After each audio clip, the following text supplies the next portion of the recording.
আসসালামু আলাইকুম সুপ্রিয় শিক্ষার্থী বন্ধুরা, আশা করি আমরা সকলে ভালো রয়েছি। আবারও স্বাগত ম্যাথ অ্যান্ড সায়েন্স অনলাইন ইউনিভার্সিটিতে। প্রিয় শিক্ষার্থী বন্ধুরা, তোমরা আজকে থাম্বনেলে যে বিষয়টি দেখতে পেয়েছো সেটি হচ্ছে যে জাতীয় বিশ্ববিদ্যালয় বা ন্যাশনাল ইউনিভার্সিটি ডিগ্রি দ্বিতীয় বর্ষ পরীক্ষা হচ্ছে 2024 এবং 2024 সালে পরীক্ষাটি অনুষ্ঠিত হতে যাচ্ছে 2026 সালের প্রথম দিকে। তো তারই আলোকে বা তারই ধারাবাহিকতায় আমরা প্রত্যেকটি বোর্ড পরীক্ষার 3 মাস এবং 4 মাস আগে থেকে ইনশাল্লাহ সাজেশনগুলো দেওয়ার চেষ্টা করি এবং গণিত ক্লাসগুলো দেওয়ার চেষ্টা করি। তো তোমরা আজকে থাম্বনেলে যে বিষয়টি দেখতে পেয়েছো সেটা হচ্ছে ডিগ্রি দ্বিতীয় বর্ষ পরীক্ষা 2024 সালকে সামনে রেখে আমরা এই 24 সালে পরীক্ষাটি অনুষ্ঠিত হবে 2026 সালে। তো তাকে সামনে রেখে আমরা যে সাজেশনগুলো রেডি করে ফেলেছি সেগুলো হচ্ছে যে সায়েন্সের যে বিষয়গুলো রয়েছে সে বিশেষ করে গণিত, পদার্থ, রসায়ন, উদ্ভিদ বিজ্ঞান এবং প্রাণী বিজ্ঞান। তো আমরা জানার চেষ্টা করব যে আমাদের সাজেশন থেকে আসলে কমন হয় কিনা, সাজেশনগুলো আমরা কিভাবে তৈরি করি, সাজেশনগুলো কি পিডিএফ আসলে কিনা, বা কীভাবে সাজেশনগুলো পেতে পারি, সাজেশনের সম্মানে কতটুকু। তো প্রিয় শিক্ষার্থী বন্ধুরা, প্রথমত আমরা জানার চেষ্টা করব যে আমাদের কাছে যে সাজেশন রেডি রয়েছে সেগুলো হচ্ছে যে তো গণিত তৃতীয় পত্র বা ক্যালকুলাস 1, গণিত চতুর্থ পত্র বা লিনিয়ার অ্যালজেব্রা, পদার্থবিজ্ঞান তৃতীয় পত্র, পদার্থবিজ্ঞান চতুর্থ পত্র, রসায়ন তৃতীয় পত্র, রসায়ন চতুর্থ পত্র, উদ্ভিদ বিজ্ঞান তৃতীয় পত্র এবং উদ্ভিদ বিজ্ঞান চতুর্থ পত্র, প্রাণীবিজ্ঞান তৃতীয় পত্র এবং প্রাণীবিজ্ঞান চতুর্থ পত্র আমাদের কাছে সাজেশনগুলো রেডি রয়েছে। তো গণিত তৃতীয় পত্র বা ক্যালকুলাস তোমরা ক্লাস পেয়ে যাবা, ক্লাস ইনশাল্লাহ রেডি রয়েছে। গণিত চতুর্থ পত্র, লিনিয়ার অ্যালজেব্রা ইনশাল্লাহ এটারও ক্লাস রেডি রয়েছে।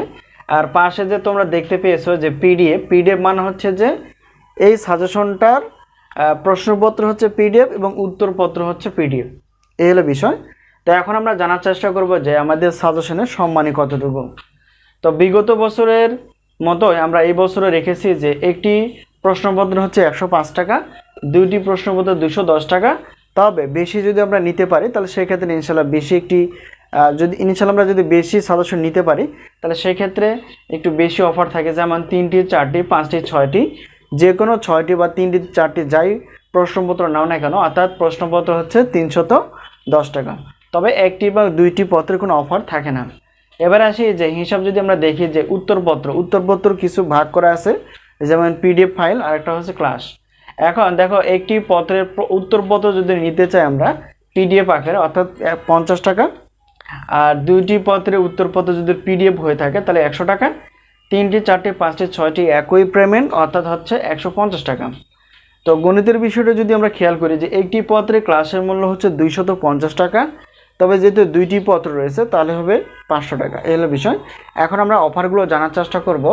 তো দেখো, যদি আমরা গণিত ক্লাস বাদ দিয়ে যে কোনো 6টি প্রশ্নপত্র নিতে পারি তাহলে 310 টাকা হচ্ছে 6টি পত্রের প্রশ্নপত্রের জন্য, আর 150 টাকা হচ্ছে 6টি পত্রের উত্তরপত্রের জন্য। তো বিশাল একটা তোমরা অফার পেয়ে যাচ্ছ, অর্থাৎ 460 টাকা দিয়ে তোমরা প্রশ্নপত্র প্লাস উত্তরপত্র নিতে পারবা। তো আমাদের কাছে শুধুমাত্র প্রশ্নপত্র তোমরা নিতে পারবা, কোনো সমস্যা নেই, কিন্তু আমাদের পত্র শুধুমাত্র দেওয়া হয় না, এই হলো বিষয়। এখন যদি আমরা গণিত ক্লাস সহ 6টি পত্রের প্রশ্নপত্র 310 টাকা, আর দুইটি পত্রে যেহেতু ক্লাসের মূল্য প্রত্যেকটি পত্রের 250 টাকা, আর টোটাল হিসাব করলে 500 টাকা, তো হিসাব করলে দেখা যাবে 810 টাকা আসে। তো আমরা গণিত ক্লাস সহ অফার হিসেবে রেখেছি 610 টাকা দিয়ে তোমরা গণিত ক্লাস সহ যে কোনো 6টি পত্রের প্রশ্নপত্র তোমরা ইনশাল্লাহ উত্তরপত্র সহ পেয়ে যাবো। আশা করি বিষয়টি একদম ক্লিয়ার। তো এই হলো বিষয়। তো এখন আমরা জানার চেষ্টা করব যে আমরা সাজেশনগুলো কিভাবে নিব। তোমরা স্ক্রিনে যে হোয়াটসঅ্যাপ নাম্বারটি দেখতে পেয়েছো এই নাম্বারের সঙ্গে তোমরা ইনশাল্লাহ যোগাযোগ করে সাজেশন বিষয়ে জানতে পারবা এবং সাজেশনগুলো নিতে পারবা। তো বিগত বছরের অভিজ্ঞতা আমরা বলতে পারি যে 70% প্লাস থেকে ইনশাল্লাহ 100%-এর মধ্যে কমন তোমরা পেয়ে যাবে। তো আগের যে কিছু আমরা সাজেশন দিয়ে ফেলেছি, তোমরা রেফারেন্স হিসেবে দেখতে পারো যে কি কি কমন ছিল, কত পার্সেন্ট কমন ছিল। তো ইনশাল্লাহ এবারও আমরা খুব যত্ন সহকারে অধ্যায় ভিত্তিকভাবে সাজেশনগুলো রেডি করে ফেলি। তো আশা করি বিষয়টি ক্লিয়ার। তো যেখান থেকে পারো তোমরা আগে থেকে সাজেশনগুলো সংগ্রহ করে পড়াশোনা করতে থাকো। তো আরেকটা বিষয় হচ্ছে যে আমরা যে সাজেশনগুলো তৈরি করি, তো সাজেশনের প্রথম থেকে শুরু করে পরীক্ষার শেষ পর্যন্ত কোনো রকম পরিবর্তন করা হয় না। তো বিশাল একটা সুযোগ তোমরা পেয়ে যাবা, কারণ এক্ষেত্রে তোমরা আগে থেকে সাজেশন নিলে আগে থেকে পড়ে তোমরা শেষ করতে পারবে, এই হলো বিষয়। তো আশা করি প্রত্যেকটি বিষয় আমরা সাজেশন কীভাবে পেতে পারি, সাজেশনের সম্মানী কতটুকু, কমন কতটুকু আসে, ঠিক আছে, এবং আমরা কীভাবে সাজেশনগুলো দিব সবগুলো আমরা বলে দিলাম। আশা করি বিষয়টি ক্লিয়ার। সকলে সুস্বাস্থ্য কামনা করে আজকে এই পর্যন্ত শেষ করছি। তো ইনশাআল্লাহ আবারও দেখা হবে গণিত ক্লাস বিষয়ে অথবা সাজেশন বিষয়ে। তো সেই পর্যন্ত ভালো থেকো, আজকে এই পর্যন্তই, আল্লাহ হাফেজ।